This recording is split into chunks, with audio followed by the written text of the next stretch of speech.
Brian Hines, toast me right here. Welcome to the OVW Podcast, the unofficial podcast of Ohio Valley Wrestling.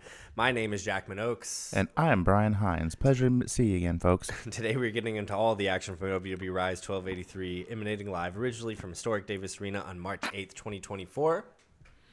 But we will not be spoiling the OVW March Mayhem in this episode. Oh, that'll be next up on the We'll spoil that later. But for now, we will have no spoilers. Although it was a hell of a show. I'm willing to say that. I'm willing to say that right now. What a show we were in. We were live in attendance. What a show. Cannot wait to bring you all of the action from the pay-per-view March Mayhem. Cannot wait to bring you all the action from pay-per-view. It looks like Tyni Brian just dug into the bourbon, the mystery bourbon here. Tyni Brian, what did you think here at the top of the show? I thought it was okay. I'd heard it was a controversial blend, but I enjoyed it just fine. I can feel the hairs growing out of my chest as we speak. It is a wheat from the shafter, so to speak. John Shaft? Definitely. Is that the man? Oh, shut your mouth. That one. That's what I thought. I can never remember his first name. It's John. We weren't that close. Oh, we weren't that close. Well, he was a rebel, a loner. No, that's Pee Wee Herman. Well, him too. John Shaft is a complicated man, and nobody understands him but his woman. But Jack Vaughn is a veteran. He was last up in our feed on our weekly Thursday interviews. That was a great interview. That was part of that marathon day of interviews me and you did. Yeah. It's kind of weird to sit and listen to those back because they all kind of... That was a big day for us. Not only all the interviews going out that night to the Manchester is the night of the Manchester show. Yeah. It's great to sit and listen to those interviews back. Weird to sit and listen to those interviews back, almost like surreal. Like I can't believe that I put them on or that we put them on because I really don't. They feel so. They do feel a bit like an like a blur. Experience. Yeah, like a blur. Yeah, like. Well, we had there were probably close to 10 people that stopped by that day, and we did interviews with I want to say 5. And that was all in the span of like 2 hours. Yeah, 5 people in 4 segments because we had both tusks and chains in one segment. Yeah. So. Yeah, and that was... we had to install an extra wide filter on just to have Donovan Cecil in the shot with you 3. So it's true. It's true. And we, you guys are just now seeing the fruits of our labor. We're just now kind of getting to hear back the fruits of our labor from that day. We will still bring you great interviews every single Thursday in the feed. The type of quality that you've come to expect here, the unofficial quality that you've come to expect here from us. That's right. And up next, if I have it right, is a lot of stuff that you, Mr. Brian Hines, did at Comic-Con. Yeah. Is that right? Do I have that right? That is correct. This Thursday we will have our Comic-Con special, which includes some conversations with several OVW personalities. So we're going to do the whole thing in one big shot, in one big audio, yes. Okay. And then we will release the videos as reels after the fact. Yes. That was another marathon day for me. You hadn't made it there yet. And I was firmly hungover, laying in bed. I actually think I was doing stuff that day. To be fair, I'll give myself credit. I think I was actually doing stuff that day. I remember there was you needed to go and get there was jeans. You needed to go to the mall to get pants. Yes, that checks out. Yeah, so, yeah. But no, that was actually that's one of my favorite things that you do around here, Brian. Is those we like to call them the Mean Gene segments. You kind of just getting in there, not taking no for an answer. Jumping in there, and I haven't heard or seen any of the video from Comic-Con, so I'm very much looking forward to seeing what you guys are up to all day without me before I was able to show up to the Comic-Con. It was an interesting show. There was a lot going on. Talked to a lot of people. Saw a lot of people in costume. Just any and all kinds of things that you can imagine that you would see at a Comic-Con. They were all right there for your viewing pleasure. Yeah, Comic-Con was a lot of fun this past year. It is only kind of my second time I've ever been to anything like that. I missed all of the fun that you guys had, but definitely showed up with enough time to spend way too much money.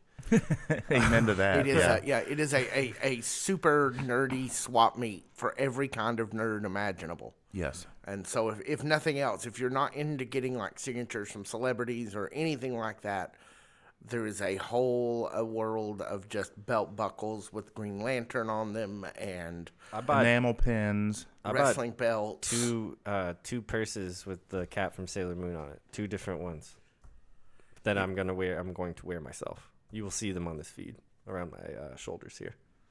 Okay. I'm kind of gonna bring in I've seen other dudes with the mail carry-all. I kind of like it. So it's a variation on the fanny pack kid. No, seriously. You're the Sailor Moon purse man. Yeah, this is like Cal Hero meets like Harry Styles, I think. Meets Malachi and his D&D friends, I think is what it is. It's a a meld, a fusion of all of those, a melting pot of all of those. It's a blend. A blend. A cocktail of pop culture, if you will. Let's jump into some headlines, Brian Hines, from OVW. So our coverage of OVW Overdrive continues this week with Tyni Bryan and senior producer Victor bringing you all the action from the Tuesday evening event. If you guys don't catch up on that show, if you guys haven't dipped into that show, please do. It's a great show. Victor and Brian, Tyni Bryan, the hosts of Bluegrass Homefront, they bring a different vibe than what me and Brian Hines do on this Monday or on this Tuesday show. This Monday evening show is when we record it. Give them a listen. It's fun. It's 15, 20 minutes of your time. It's a lot of fun. Oh, yeah, it's great. Oh, and I do have an announcement about that. Thank you for those very kind words, gentlemen. We do try to do something a little different on there. And for those of you who have watched Overdrive, or who maybe even for those who haven't, it is deep in like kayfabe fantasy. Brian Kennison was recently sold to a fighting ring in Austria, and he had to travel across all of Europe to get back to the Davis Arena. So there's apparently a whole universe with some pretty deep lore in this Overdrive thing.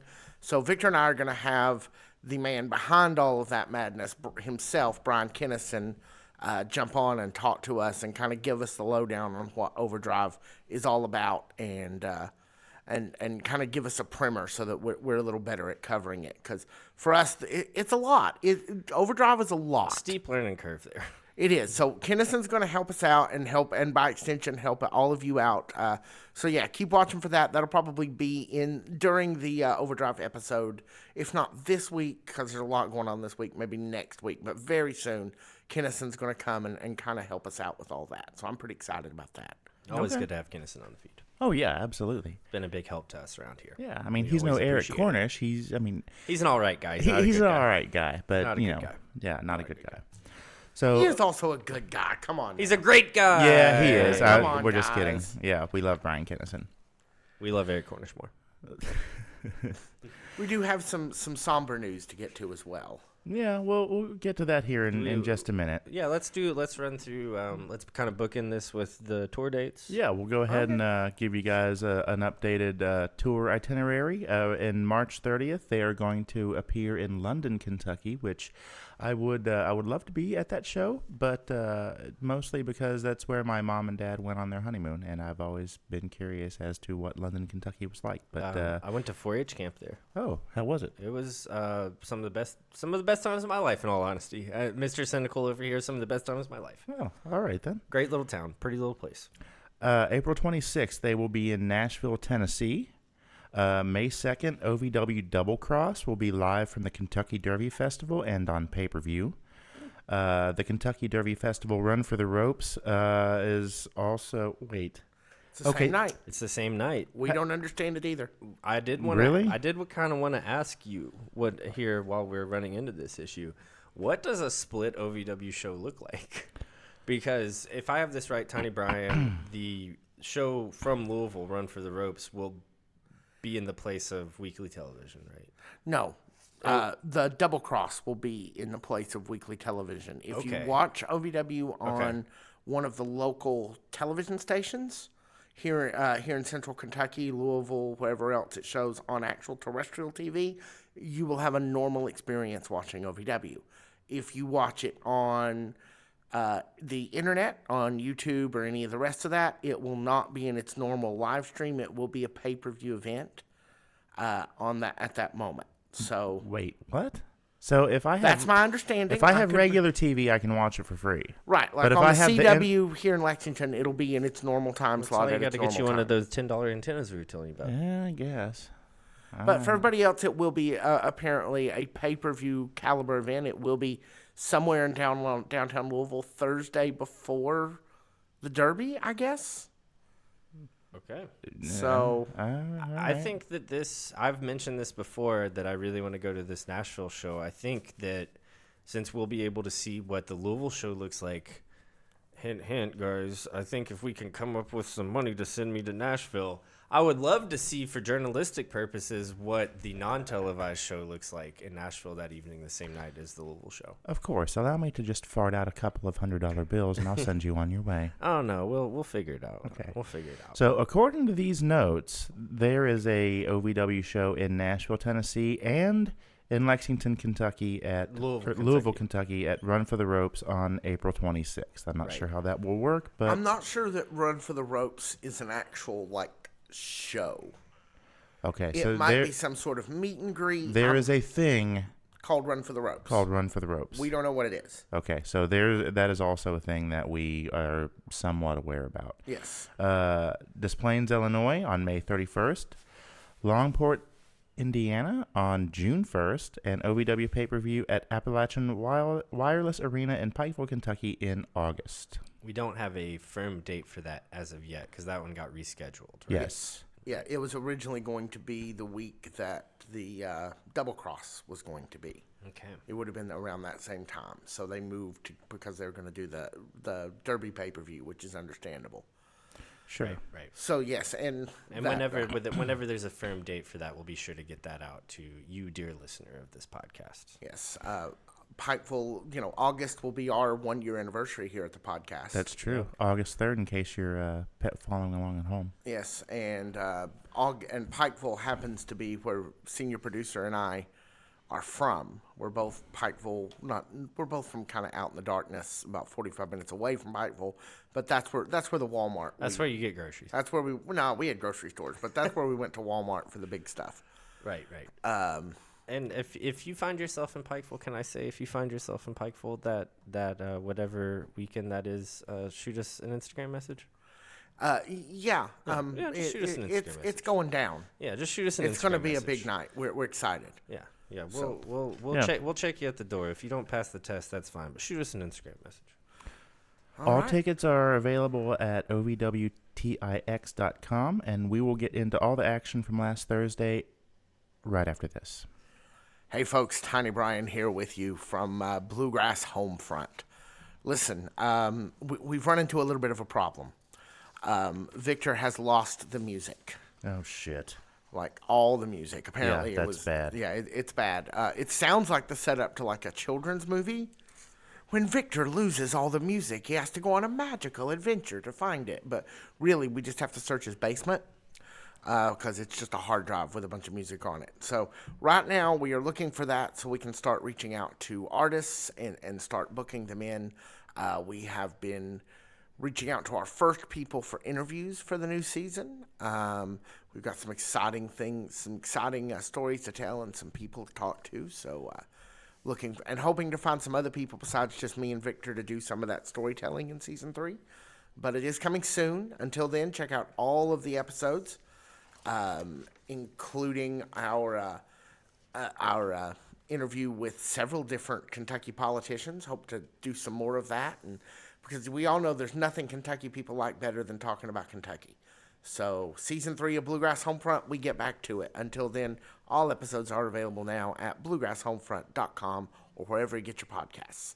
Now back to the OVW Podcast. Welcome back to the OVW Podcast. I am Jackman Ochs. I'm still Brian Hines. Let's see, bout 1 here. Top of the hour, OVW Rise, 1283. We've got Bo versus Dustin Jackson. And we were there. Yes, we were. And I remember as soon as he was announced. I mean, if you don't know Bo, he's a very big, intimidating dude. If you don't know, now you know. Now you know. Used to be Bo Amir. Yes. Mm-hmm. Now they've simplified. It's like Cher. Yes. Except for he's a wrestler, and he's very intimidating. But you and I were sitting together as they announced him, and I leaned over to you and said, watch, right here, this is where he gets the push where he's the next big bad guy. Yep. And he makes quick work of Dustin Jackson. I didn't want. I said, or this is Dustin Jackson babyface breakout of the year. I was wrong. I'm a big Dustin Jackson guy. I have been really glad to see him back around the promotion. Really, really am. Was super high on him the last time that he kind of had that he was making his name in OVW. Glad to see Bo though, because I thought the way that he was pushed in the Nightmare Rumble, where they just kind of kept filing in larger and larger and larger guys, and he was still taller and larger and stronger than every single one of them. We haven't really seen him a lot since then, if at all, if I can really recall. Not much, no, if any. It was nice to kind of see him slotted instantly back in to this monster spot, because I thought the build from the Nightmare Rumble, I would have had him on every week just destroying dudes. I would have had him do some version of this match every week after the Nightmare Rumble. I'm kind of glad to see them get him on track here. Yes, I am too. And he had a very impressive performance against Dustin Jackson, and I'm cheesy like that, so I'm going to go ahead and go for it. I'm sorry, Miss Jackson. Woo! Your boy done lost. Go ahead, Brian. I'm going to let you take the next segment for that joke. Alrighty. So the Golden Lions are going to fight Beaches and Cream all over Davis Arena. And this is the video package that we see next. They are fighting in the hallway. They're fighting through Cow Heroes promo, into the women's locker room, out by the equipment trailer. And I noticed this too. I saw you put this in the notes. And I was going to bring that up. So these are throughout this is all throughout this episode. Yeah, it's all throughout the episode. Just kind of cover it here. Yeah, it's all one big long running gag that goes the length of the episode. But among the places, not the first time we've seen OVW do this, but maybe the most effective time we've seen OVW. Yes, they did a very good job of visually telling this story, and it was a very good, captivating story that builds on the end of last week's episode, where Beaches and Cream and the Golden Lions have a showdown at, what's the name of the bar? Is it Baxter's? Baxter's, where all of the finest ladies in Louisville hang out, so I've been told. Mm-hmm. Not a sponsor. Not at all. What you were about to touch on, though, is there was the graffiti. Yes. For the Legacy of Brutality. Yes. That, of course, I think Josh was in that scene. Right, Josh was he in that scene? Yeah, he was in. I think he was doing something. He was getting ready for the show of some sort. He was behind the scenes some sort, and then to the left of him in the shot, you saw like it said LOB forever. Yeah, and fairly fresh white spray paint. Yeah, well, no, it had been there forever. Oh, of course, and for several years now. The Legacy Brutality, of course, Cash Flow was a huge part of that. Big Zoe, a few other faces that you'd recognize. Josh Ashcraft, of course, instrumental in the success of that group. So nice kind of throwback to it looks like their secret hideout. Yeah, but do you think it's just a throwback, or do you think it's foreshadowing? Because I kind of feel like it's foreshadowing based on my couple of words with Josh Ashcraft at the Comic-Con. Well, past his prologue. If you say so. I don't know either way. I haven't spoken to anybody to the effect of the future or the past of the Legacy Brutality, but in their time, we've touched on it in this feed, in their time they were one of the more beloved groups ever. Yes. They were feared and terrifying for a long time, and towards the end of their run they were hometown boys done good, basically. So we'll see. It would be interesting in 2024 post Netflix, everything that's going on in the current landscape of OVW, to bring back something like Legacy Brutality. But we'll see. It is not out of the realm of possibility. I should have. If I was being smart, Brian, I would have covered the sketch here, and I would have left this next matchup to you as punishment. But I guess I will take it here. Have at it. Carson Drake with Ari Alexander and Shalance Royale versus Dalton McKenzie. Can we take a moment here to mention Dalton McKenzie and his father? Sure. Well, so we were in attendance at Davis That's not Arena. the punishment. Carson Drake's the punishment. Yeah, he is. We love Dalton. Yes. So we were in attendance at Davis Arena on Wednesday. Nope. Thursday. Exactly. I've done a lot of traveling. You'll have to forgive me because From Davis Arena on Thursday, went to work, went straight from work to Ohio, grabbed my new lenses. Oh, yes. Those watching the video can note Hines has glasses now. I am adjusting. If you thought he was daddy before. God. Anyway, so I went straight from work to Ohio. Thought I'd have a minute to rest before I went to the Spot Monkey show at Eastern High School in Russellville, Ohio. Realized that I had a half hour to get there, and it was going to take me about that long to travel there in my car. So I went straight to it. That was Dalton McKenzie's homecoming. It was at his high school, his alma mater. I got to see all the matches. Jack Vaughn was second on the card, which I found surprising. I've got the whole video of Jack Vaughn's match. He had stuff to do the next day. He does have stuff to do next day. Check still clear. He's the veteran, man. Check still clears. Yeah. But that was definitely Dalton's night.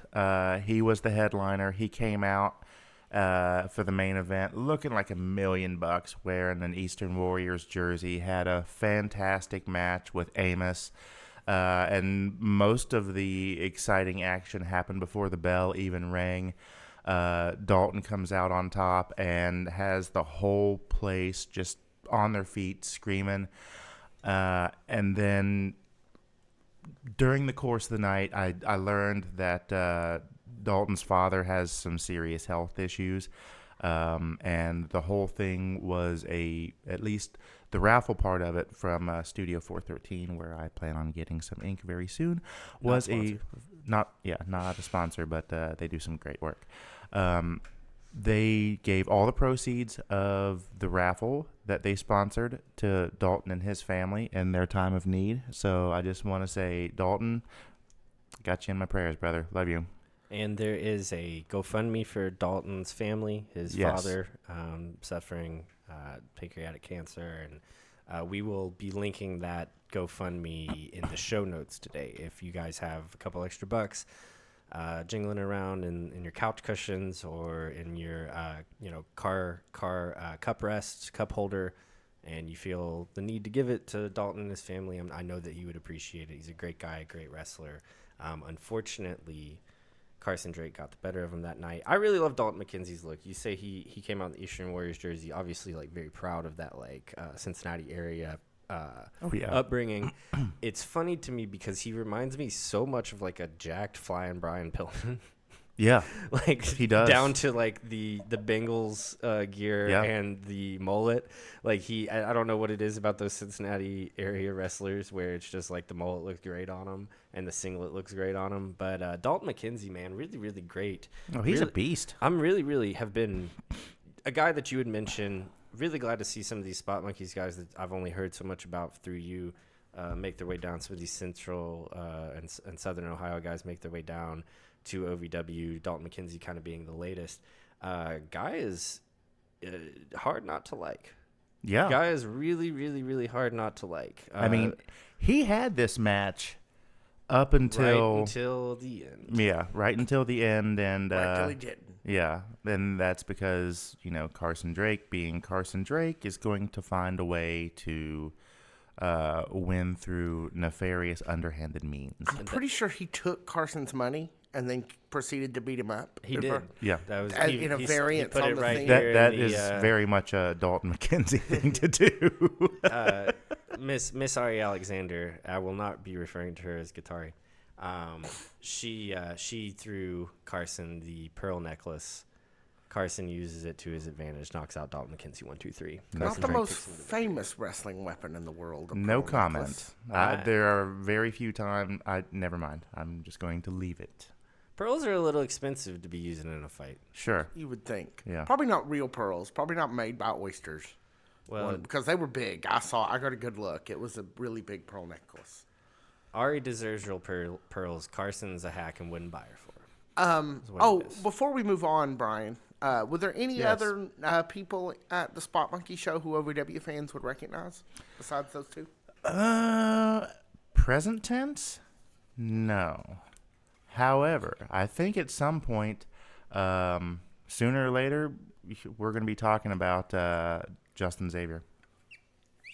He's young. He's a very hungry guy. He one of his tags on social media is the Slim Reaper, and he's mostly a good guy now who's got an 80s video game themed gimmick going on. I'm not really entirely sure what the backstory is on that. I would love to be able to sit down and get an interview with him at the next Spot Monkey show here in about a month.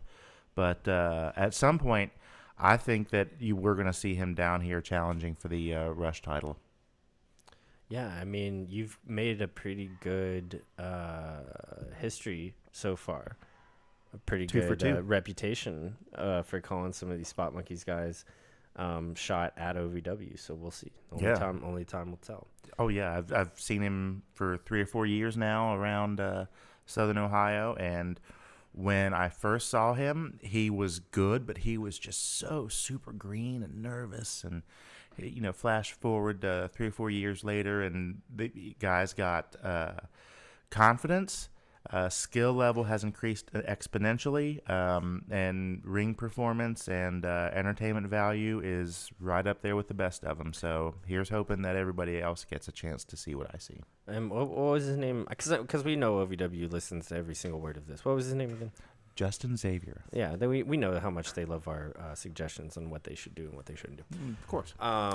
Before the next bout, this is be match 3 of the night between who I like to call Fake Man, Adam Page, Jason Hendricks, and Hoda Peso. Will Austin comes out to the commentary booth to do commentary for this match. Of course, Will Austin has already cemented his spot in the upcoming pay-per-view, so he's coming out to kind of, I guess, taunt Hoda Peso, scout Hoda Pesos. Yeah, kind of just play a multilateral game here against Hoda Pesos and get a little bit of microphone time here, which I will not complain about because we should always push Will Austin. Mm-hmm. I knew how you felt about having him on commentary because your big thing, your first shirt would be a push Will Austin. Push shirt. Will Austin in the unofficial OVW shop. Yeah. One day. I do not disagree with that sentiment at all. No, that's a 1 of 1. I'm wearing it every day. I'm wearing it to bed. That's what you do with your heroes. You wear them to bed like a little kid. That's what you do. You wear your superheroes on the pajamas like a child. So I'm hearing we need to get you some Will Austin underwear. Some Will Austin, a Will Austin onesie. Like footy pajamas? Yeah.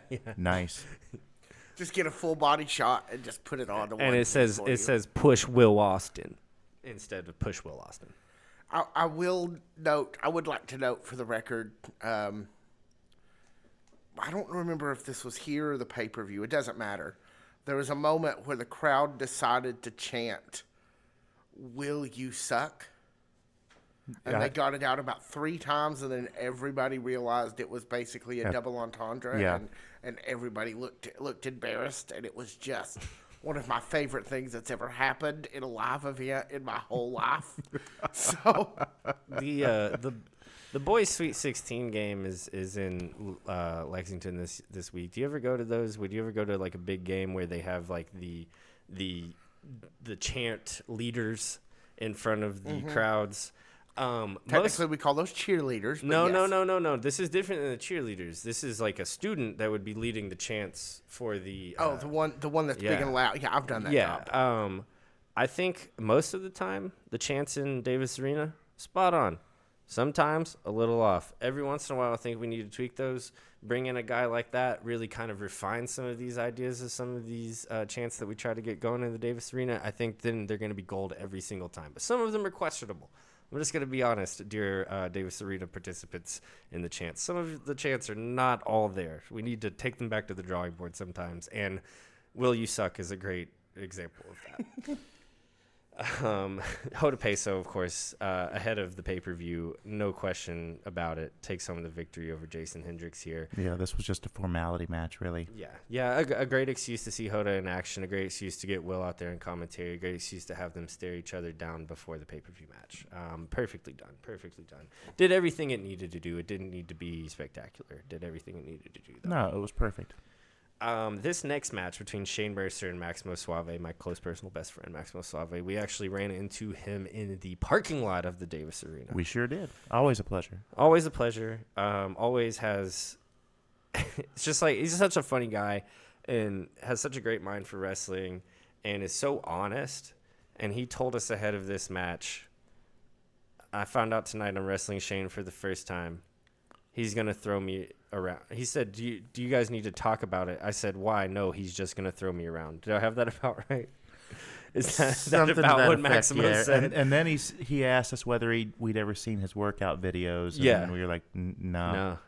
But apparently he just, starts off with like 500. Yeah, ridiculous the Shane Mercer workouts, and it just goes from there. But yeah, I think we all knew what we were getting when these two hit the ring, and it didn't have to be anything more than that either. It was perfect. Maximo was great. I was actually really glad that there was not as much throwing of the Maximo as Maximo was worried about, because I did think it was a great opportunity for Maximo to show out and show what he's capable of doing too. Yeah. But he did make Shane look every bit of what we've been led to believe Shane Mercer is.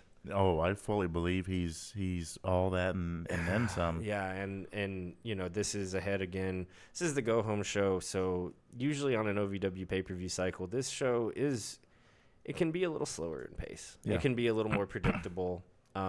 That's not always a bad thing, but it is, they're turning around doing a Thursday show, and then we're doing a show on Saturday.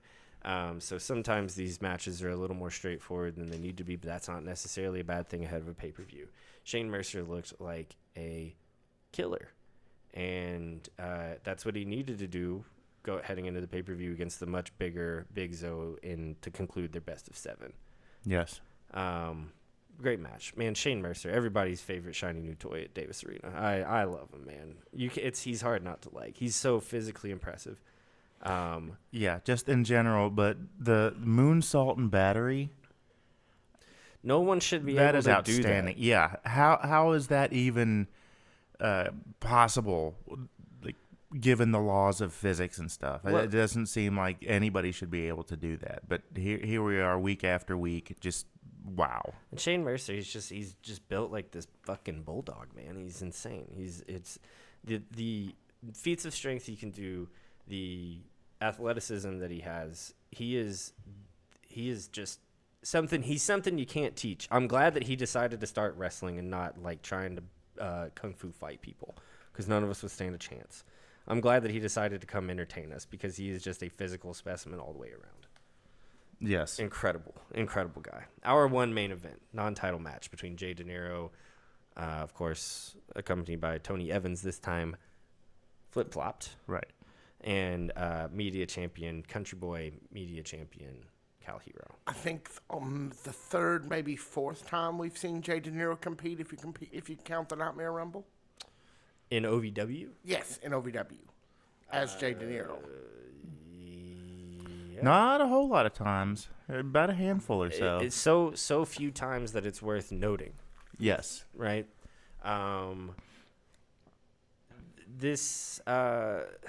It's kind of hard to, get into these matches in any sort of like straightforward analytical way, because it is right ahead of the pay-per-view, and most of the time we know what that means, right? When we're 3 days away from a pay-per-view, it means that not a lot's going to change in terms of the card, and in terms of storyline, in terms of like ranking in our minds, like the way that fans rank wrestlers, et cetera, et cetera, et cetera, which is kind of a perfect opportunity for what happened here to happen in this match versus Jay De Niro versus Cal Hero. The masked men show up and run roughshod everybody. Well, I mean, they start off by assaulting Cal Hero. Yeah. They hit the ring in the middle of this match and assault Cal Hero, and everybody thinks that, they're Tony Evans they're guys. Tony they're Evans guys, yeah. But no, that's not the case, because the masked men take them out too, leaving the whole crowd speechless. Like, what just happened, and who are these people, and why, and what do they really want? What are they really after? And at this time, stuff has happened, that we know about that we won't cover in this feed. At this time, there really still kind of is no indication, more or less, of who the masked men are from the first time that we've seen them. Outside of what we may have observed at Tough Love, which we kind of alluded to, but we didn't actually come out and say. You mean my Tough Love February's pay-per-view? Yes. Yeah, They were there at that picture. Yeah, they had right, the right. unsanctioned match with the last time we saw Mr. Spectacular. Right. Oh, Yes. yes, man. Yeah. Jesse, where are you, Jesse? He's whacked out. What happened to you, Jesse? He's literally hosting a show called Whacked Out. Really? Is it like Rob Deerdeck show? It's basically the old Whacked Out Sports. That's whack. Just no sports. Just whack. It's just America's Funniest Home Videos Redux. Is it like fail vids? Yes. Okay. Oh. Exactly. Yes. Well, why don't they just call it Failville? Well, because Whacked Out was apparently a brand, had Fail-tacular? brand recognition. Sure. Anyway, that's Okay. pretty much what I'm pretty Good sure. for that's him. what Good it's for better. him. Good for him. Cash Good that job. check, buddy. Yes. It's better than falling on your back. In all seriousness, good for you, man. All right, then. I don't know if it's better. It is. It is. Nobody wants to fall on their back. Yeah, but I don't feel compelled to watch that show. That's fine. The cash, it's going in the bank account. Going in the bank account. Anyway, At the top of the hour here. No decision, right? We covered this. Masked men. We still don't know who the masked men are. and we'll cover the masked men more in our next episode. We have things to say about the masked men. Yes, but We that do. That can keep for now. Yeah. So this was at the very top of the hour here, where Cristal and KT come out, right? Yes. They come out and kind of go over their time with Carson Drake, remind everyone of The bonehead double date. his Nice work, Rizless double dork. date. The bad rom-com. Yeah, well, just the bad calm, really. There was no romance that night. No. Um, And it wasn't even that funny. That was just dumb. so we go back and forth. Crystal and Katie getting their digs in on Shalance and Ari. They're getting their digs in on Carson.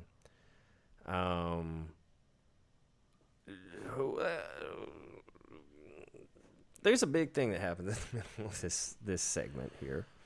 Yeah, they're out here telling the crowd about all the basically spilling the tea on they're Carson spilling the Drake tea, and Carson Yeah. Drake being Carson Drake. He appears, Of course. calls it Louisville, good touch, Yeah. original. Says it has the worst airport. Yeah, good one. That's we're- CVG. CVG, man. Worst is I'm too fat to fly, so I don't know.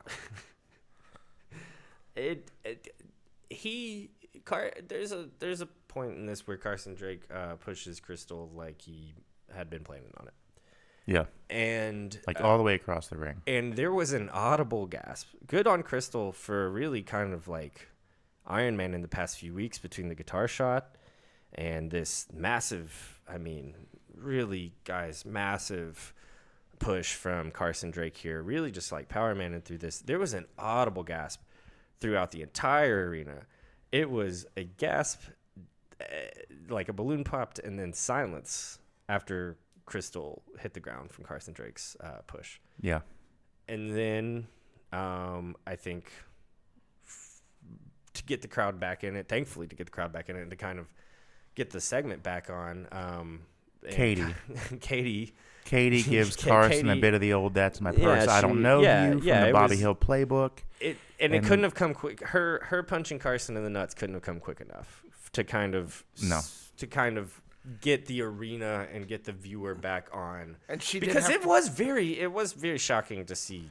It was. You don't see that, No. and there are reasons why you don't see that. And I'm not like saying it's good or bad or the other, but it was jarring to see Crystal get flung across the ring like that. Yeah, It really was. it was. And he also got Katie by the hair, if you'll remember. Yeah, And then she yeah, did the- and that was she even, did the splits before she hit him, which is just totally Crystal. And I wonder Or if Katie. I wonder if Crystal's push is so much more cemented in my mind because she didn't get comeuppance the way that Katie did. Because you're right, him grabbing Katie by the hair is almost visually as jarring, or if not more so, than the push to Crystal. But Katie is the one that gets the revenge. Crystal's still on the ground. So it's just like a kind of was a weird thing to watch, a weird thing to be live for, and then rewatching it live or rewatching it back to cover it was like, even knowing it was coming was even kind of like shocking and weird to be a part of. Yeah. Without saying it was good or bad or otherwise, because wrestling is a form of entertainment, television is a form of entertainment. These things like this get covered in all forms of entertainment. I just wonder, like, is wrestling always the place to cover like violence against women? I don't know. That's a different conversation for a different day, and that's not necessarily what they were covering here. But it is worth noting that, like, man, it was shocking to see her get flung across the ring by Carson Drake like that. It really was. It was. I'm really, really glad, though, that the segment ended with Katie's kind of rope-assisted backflip into a nut shot. I think that was a good way to end it. Yeah. All right. On to the next bout, Brian Hines. Yes, and I am pleased to report that one of us is wrong, because the very next match, and I'm not going to say it was you, because it wasn't. That's not who I was referring to, Okay, and that wasn't necessarily on our program. Okay. I believe it was senior producer Victor said Sorry, that I'm just so used to being wrong on here, man. It's all Did right, I miss man. a It's not you match? this time. What's going on? America's Sweethearts. Oh, we thought they were gone. Victor thought they were gone. And I said, well, maybe it's just a scheduling conflict or something. I don't know. But here they are, at the top of hour 2 after Carson Drake and his escapades, America's Sweethearts taking on Angelica Risk and Shauna Reed, and looking better than they ever have. And I got to thinking during this match on Thursday and their match on Saturday, who they remind me of now. And now that I see it, I don't think I can unsee it. Who is it? Rock and Roll Express. I was going to say, is The the Rock and Roll Express? The stereo drop kicks, that kind of high-intensity positivity. I mean, you can't lose with a combination like that. I mean, they've got... Going over the 3 things that we said that you need if you're a professional wrestler. You need the looks. Got it. You need the skills. Got it. And you need the mics. Well, I mean, the promos there, like, I haven't heard them cut anything. I haven't heard them. But the promo is there. Yes. Period. Guys, can we talk a moment about the Sophia Rose video? That's what I'm saying. Yes. The promo is there. We have It now doesn't seen matter that. what that girl says. People are going to go fucking nuts for it, man. People get silent And when that rightly thing so. comes on. Yes. People clap. And and like this And is people not, get emotional, too. People get emotional. As they should. Sophia Rose is the type of babyface that you could not build in a laboratory, that you could not pray for 1,000 times. You could not write. You could not write. People would not think that it's true. Like, Sophia Rose is like, got it. Like, Sophia Rose, the All-American Sweethearts, this tag team, like, if there's ever a time, and it kind of looks like there's kind of these groups being built in the women's division all the way around, kind of these like separate factions being built, these kind of very obvious tag teams being built. Interestingly enough. If there was ever a time to make a women's tag belt, it needs to be now, and it needs to be on the All-American Sweethearts immediately, and it needs to be for a long, long, long, long time. Those girls need to define this belt. Like, you have, what's it called, lightning in a bottle here? Yeah. Like, and you don't get that every day. And the best laid plans of mice and men, like, could maybe come up with a Sophia Rose, but Sophia Rose is here. Yeah. Sophia Rose is in OVW, and we need to figure out what to do with that, because everything she does is great, and there's going to be a point with her where the things you're not doing with her are a missed opportunity, because people are so on board for it. Yes. Like, I'm in the All-American Sweethearts. I'm into Sophia Rose. I'm into Lady Bird. Like, let's get some belts. Let's get some big, pretty belts. Let's get some tag team belts for the women. And, like, let's let those girls fucking go. Like, it's like, what more can I say? Lady Bird, Sophia Rose, we salute you. I would like to say, and they faced Angelica Riss and Shauna Reed. Shauna Reed actually got a lot of positive kind of feedback from the crowd as well. Yes, she did. Angelica Risk does a great job of playing both, no matter what role she's given that week. Singles, heel, singles, baby, tag. She's great. She's very, very seasoned. She's very, very good. But I think it's just when you've got the All-American Sweethearts on the other side of the ring, it's hard to talk about anything else. And that's the way OVW wants it, and that's the way that it is, and that's not a bad thing. No, at all. not at all. Like, just, I mean, you can't get given a better scenario than Sophia Rose and Lady Bird and the All-American Sweethearts. You just can't. Amen to that. You really can't.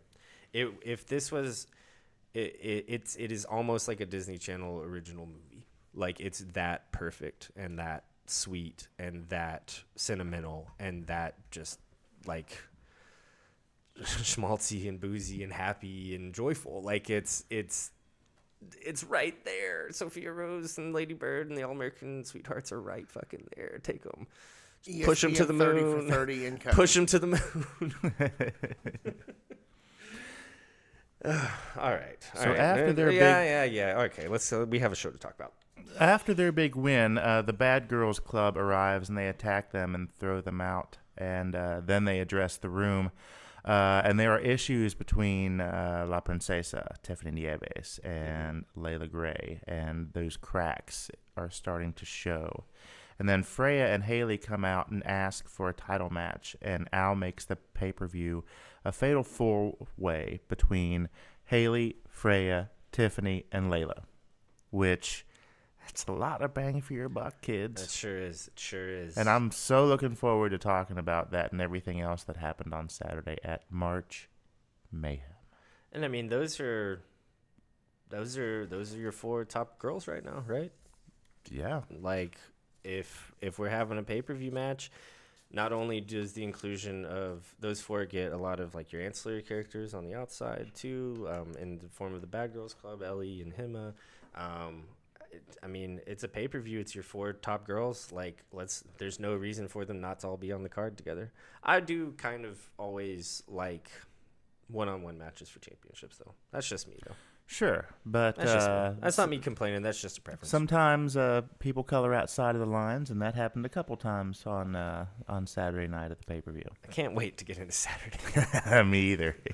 Got a lot to talk about. But we'll save that for another time. That's not why we're here tonight. Bout number 7, Tony Evans. This time, he's in the ring. Jay De Niro is accompanying him. Yes, per usual. And they come out to the usual superior Tony Evans stick and say that the masked men did not finish the job. They are standing tall at the end of the night, and if anybody in the back has the sack to come out and do anything about it, Tony Evans isn't going anywhere. And that means cue Ragnar the Ruthless.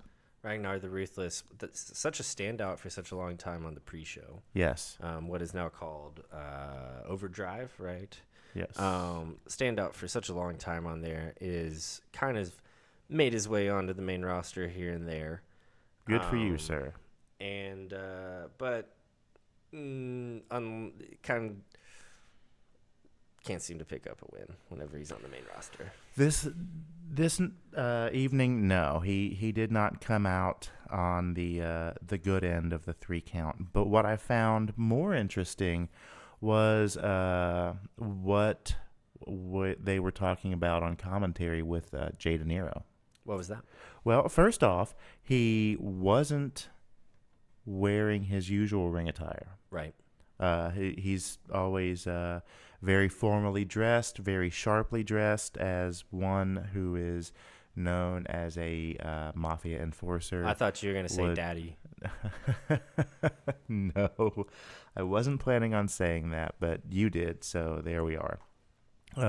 One who is a daddy is dressed that way usually, yes. Yeah, but tonight he was not, and we had actually spoken to him about that when he was here the day of the Manchester show, and he said that he had always been in the same ring attire and had asked if he was able to dress down a little bit and was told no, not yet. And not only did we see him in a less formal version of himself, but they were also talking about him and his backstory. And Josh said that he looked for video footage of him outside of this and was able to find any. Well, I'm pretty sure we have some. I think we might. I unofficially, I'm willing to say we have some unofficial footage that unofficially I'm willing to say is out there on some. the interwebs. So we really do. We really have it. And it might really show up again tomorrow morning on our social media. It might really be in our stories. Right now, TikTok. It might really be in our stories. It might really be on TikTok. Well, at OVW Podcast. What is it, Timmy? What is it, Lassie? Did Timmy fall in a well? Did Jay De Niro make a promo? Yes, he did. And you can find it on our TikTok. Repost it into our socials. It's already there, but we'll put it back up. Yeah, but bump it. We are for posterity. The only people who have managed to get a word with him about who Jay De Niro is. This side of the Mason-Dixon, at least, I guess.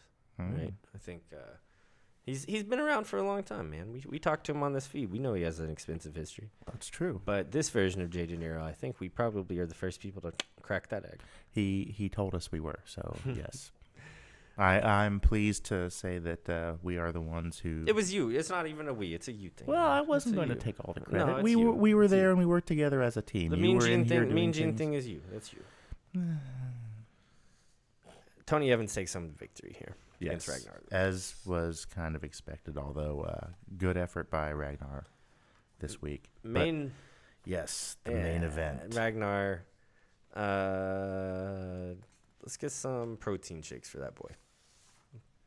Just a thought. We'll get some steaks. Just a thought. Yeah, some steaks. Some lean protein. Just something. Something. Sure. Just a little something. Maybe stop by the gas station next time you come to the Davis Arena.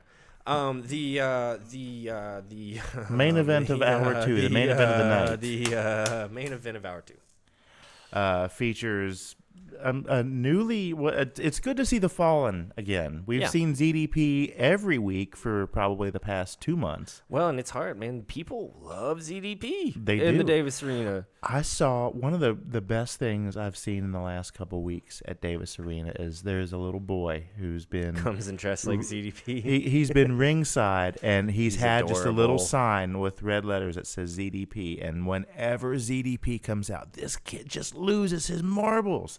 And I absolutely I love watching him watch ZDP almost as much as I love watching ZDP. I like that whenever he's walking around, he's still got lost little kid face everywhere, but he's dressed like a zombie, so he just looks like a lost zombie everywhere he goes. Like you know that face that little kids make, whenever, like because everything's just so new and loud and like different for them, and they just don't know what's going on. But he's dressed in bloody clothes, and he's just like.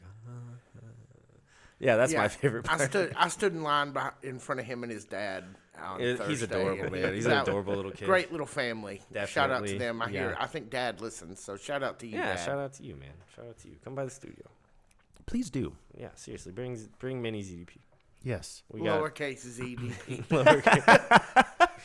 ZDP. The Fallen is ZDP in the Nephilim. Yes. At this point. And they are in action against Tusks and Chains, TW3, and Simone Donovan. This is Damone Salavino, right? Is the Nephilim. Easy for you to say. Go on and confuse me. Raven Simone Dalavino. No, it's Damone Salavino. It's Damone Salavino. It's Damone Salavino, head of the crime family. The Fallen crime family. He faced the Fallen faced us in Chains. Come on, we're almost done. We're almost done here. Come on, Mike. Let's finish strong. Come on. Let's finish strong here. It's late. Come on, guys. Push through. Come on. All right. So it was a fantastic match between both teams. I don't want no Tusks and Chains. Really? Sorry, I had to get that one in there. I do. They had to win there. That's a Jack Harlow reference. That's for the younger crowd. We skew very badly with the younger crowd, so I'm trying to be relevant for them. I don't want no Tusks and Chains. Just cut that. Sample it. I wish I could cut that from my brain, but I'm unable to do that. Tusks and Chains, I don't think, and we've said this pretty much every match here. It's the Thursday before Saturday pay-per-view. Not a lot is going to change, whether it be our perceptions or like standing or like titles. Not a lot's going to change right before the pay-per-view. But I say that when I'm in that Tusk and Chains take a win over the Fallen. But one big thing did change here on the way out of the broadcast. It most certainly did. After their win over the Fallen, what to my wondering eyes should appear but Human Thumb, Adam Revolver, showing up with a tag team title belt, addressing Tusks and Chains and talking about how the Overmen are constantly expanding their reach and circling back around to what we talked about at the top of the hour. At the very, very top of the show here. The new Overman is Bo. And I'm not going to repeat Adam That Revolver's bad dorky joke. That was awful. I thought it in my head, and I thought, oh, God, don't say it. If you do it, you're a tool. And guess what? You're a tool. And guess what? It is the exact joke. Overman, they just got a new member named Bo. It is the exact joke you're thinking of, and Adam Revolver said it on international television. He was proud of it, guys. He was really proud of it. And that's egregious. He should have been stripped of the title right there. Should have been stripped of the title for that joke. Editorially, I would just like to throw in the joke was Boverman. No. Malachi cut that. Malachi cut that. So Please. I have told some horrible jokes in my day. On this podcast. Plenty on this podcast. This evening. Yeah. Thanks a pant load, Chet. Anyway, this joke by Human Thumb, Adam Revolver. Bad. Terrible. Stinker. Charles Barkley would say that's just terrible, man. Terrible. It is Charles Barkley season. Yeah, it is. And as a proud Kentucky fan, I wonder how many times we'll see Charles Barkley. Will it be 1 week? Will it be 1 day? Will it be 8 weeks? Who knows? Welcome to March, Kentucky fans. Yeah. Well, now that you've depressed me. Yep. What else we got here? The final read. Well, it really just depends. Are they going to pass read the ball? It really just. Oh no, you mean on this? Let's not. This is. Okay, sorry. Wrestling. Sorry. So the very, very, very, very end of the night, Luke Curtis, certified Luke Curtis, who walks in looking like $1 million, comes to the ring. Luke Curtis does always look great. I mean, he always does, but Thursday he had those sparkly robes aren't $1 million. Yeah, he comes in suited. He comes in suited with a black. He had that "I want to sex you up" look. Yeah, and as somebody who lived through the early '90s when that was how you were going to dress to leave the house if you were going to try to, catch a lady, he, did the throwback.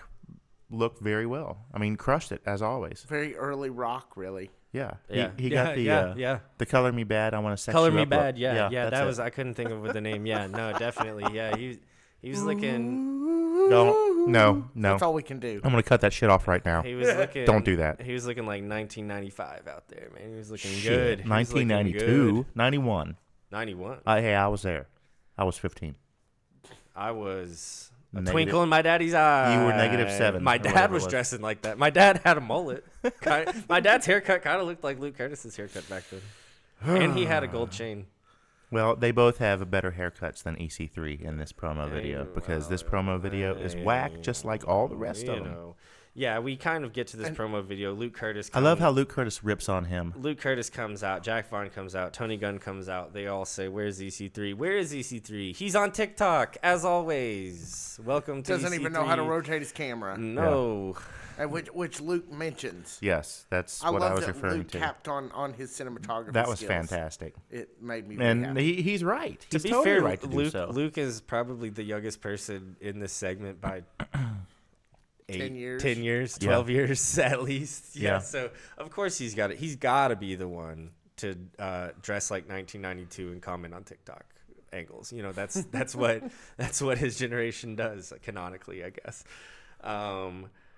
This is setting us up. This EC3 TikTok promo. Luke, Jack Vaughn, Tony in the ring. This is setting us up for Thursday. Their tag team match. They're like how did it's they like end up stipulating this? Tag team smorgasbord match. Double kinda. Jeopardy. Double how Jeopardy. they call it. Sure. So- Okay. So if somebody beats Jack Vaughn, if If Jack Vaughn gets pinned, if Shotgun Tony Gunn or certified Luke Curtis pin Jack Vaughn, they get his title, the OVW heavyweight title. Right. If either of them pins EC3, they get the national title. Right.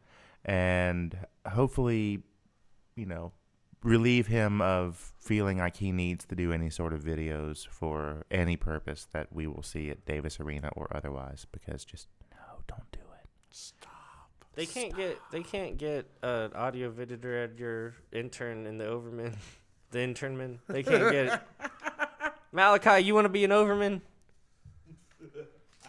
What do you got to say about a PS? EC3 needs you, PS. EC3 really needs you. Somebody do.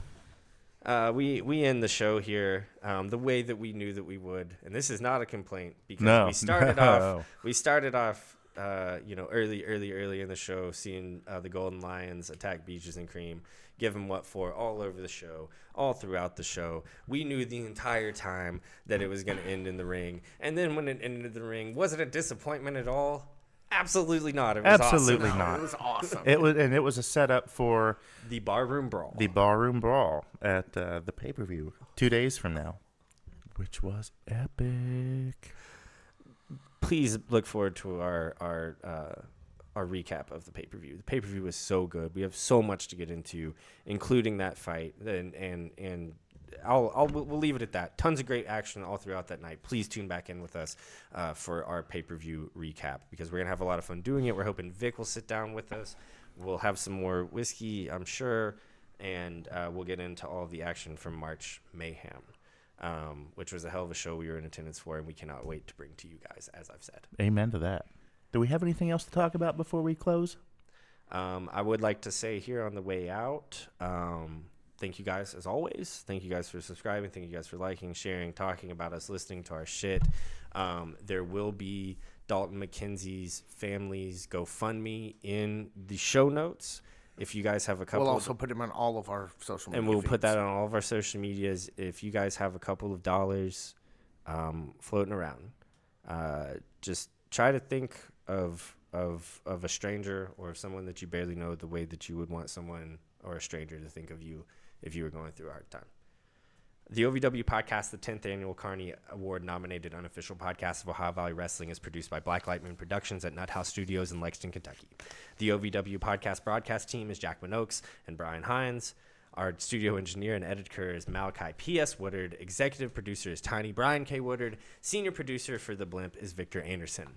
After watching Wrestlers on Netflix, visit ovwpodcast.com/podcasters to find all our episodes of our unofficial Wrestlers After Show. Be sure to subscribe wherever you get your podcasts. Rate us 5 stars and give us a review. Seriously, it helps, guys. You can also follow us at OVW Podcast on Instagram, Facebook, X, TikTok, any social media of your choosing, and all the way to historic Davis Arena. Love you guys. Thanks a lot. Wherever you go, there you are.